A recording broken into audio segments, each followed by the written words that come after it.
Siapakah Fir'aun yang diceritakan dalam kitab Bible dan Al-Quran? Adakah ahli sejarah atau ahli sains dapat membuktikan secara pembuktian empirikal siapa Fir'aun yang dibincangkan dalam kitab-kitab ini?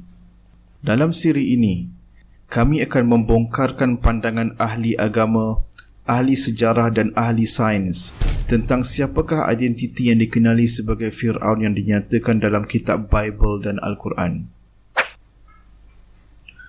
Perkataan Fir'aun merupakan gelaran kepada pemerintah Mesir dari dinasti yang pertama, iaitu dinasti yang ditubuhkan pada tahun 3150 sebelum Masihi sehingga sebelum kerajaan diruntuhkan oleh kerajaan Roman, iaitu pada tahun 30 sebelum Masihi.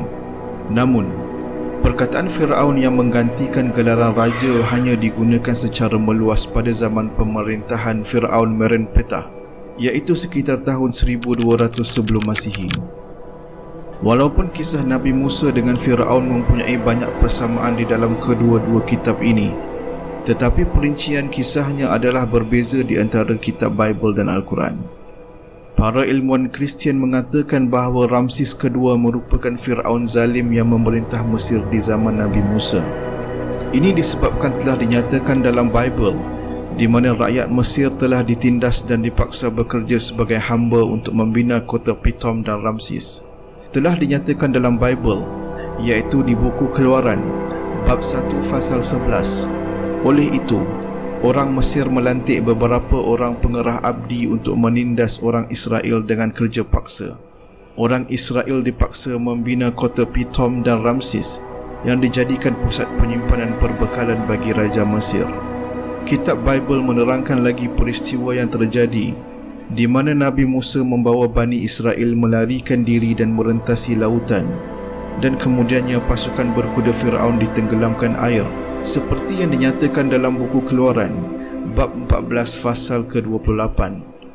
Air kembali dan menutupi semua kereta kuda dan pemandu kereta kuda serta segenap tentera Mesir yang mengejar orang Israel ke tengah laut.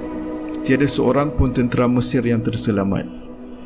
Namun di dalam Al-Quran, terdapat fakta tambahan yang tidak dinyatakan dalam Bible, di mana dalam surah Yunus ayat ke-92, Allah berfirman, "Maka pada hari ini, kami selamatkan badanmu supaya kamu dapat menjadi pelajaran bagi orang-orang yang datang sesudahmu.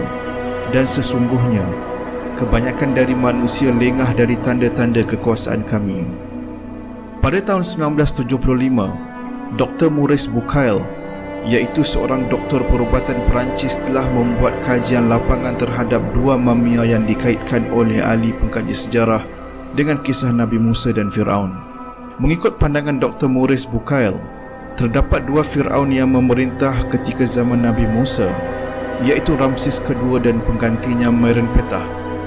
Ini disebabkan di dalam Bible dinyatakan bahawa Nabi Musa melarikan diri dari Fir'aun yang zalim dan kemudian menetap di Madian. Ramses kedua kemudiannya mati ketika Nabi Musa berada di Madian. Peristiwa yang berlaku berikutnya di mana Fir'aun mengejar Bani Israel adalah dilakukan oleh pengganti Ramses kedua, iaitu Merenpetah. Namun, bolehkah pemeriksaan forensik ke atas kedua-dua mamia ini membuktikan teori Dr. Maurice Bucaille? Para pengkaji sejarah telah menjumpai mamia yang dikenali sebagai Ramses kedua dan Merenpetah. Mengikut pengkaji sejarah, Merenpetah merupakan pengganti yang menggantikan Ramses kedua, yang juga merupakan anak beliau yang ke-13.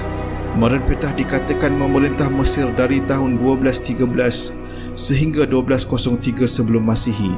Mamia Merenpetah dijumpai pada tahun 1898 di Valley of the Kings atau Lembah Raja-Raja. Dr. Maurice Bucaille dan pasukannya telah memeriksa dan melakukan penelitian terhadap kedua-dua mamia tersebut. Dr. Maurice Bucaille mengatakan pemeriksaan mamia Merenpetah di bawah analisis mikroskopik telah membuktikan unsur kecil mamia yang berada dalam keadaan pengawetan yang sangat baik. Ia disahkan juga oleh dua lagi pemeriksa yang mengatakan bahawa pengawetan anatomi yang sangat sempurna telah berlaku. Untuk mendapatkan mamia yang diawet sedemikian rupa, pengawetan perlu dilakukan secepat mungkin. Ini disokong lagi dengan pemeriksaan forensik ke atas Merenpetah. terdapat kesan tetakan di kepala Meren Petah, dan di masa hidupnya, dengan kecederaan seperti ini, ia boleh memberikan kematian yang serta-merta, dan jika ia berlaku sewaktu insiden antara Nabi Musa dan Bani Israel, badannya akan tenggelam, sama ada sebelum, ketika atau selepas ia ditetap.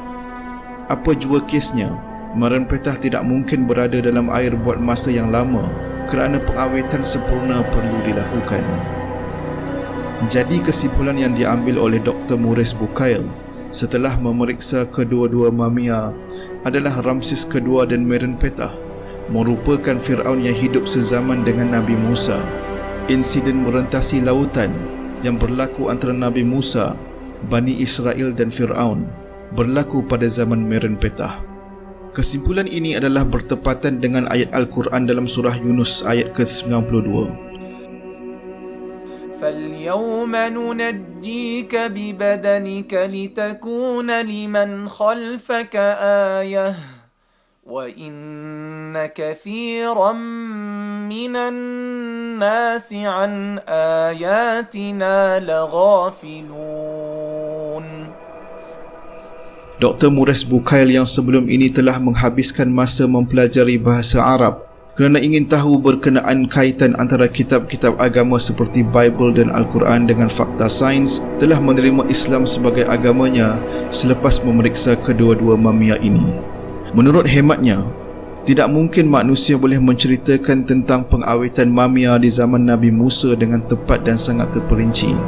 Pengetahuan seperti ini hanya boleh dikenal pasti menggunakan alatan moden zaman kini, melainkan Al-Quran adalah merupakan firman Tuhan semesta alam, iaitu Tuhan yang mengetahui perkara sebelum, kini dan akan datang.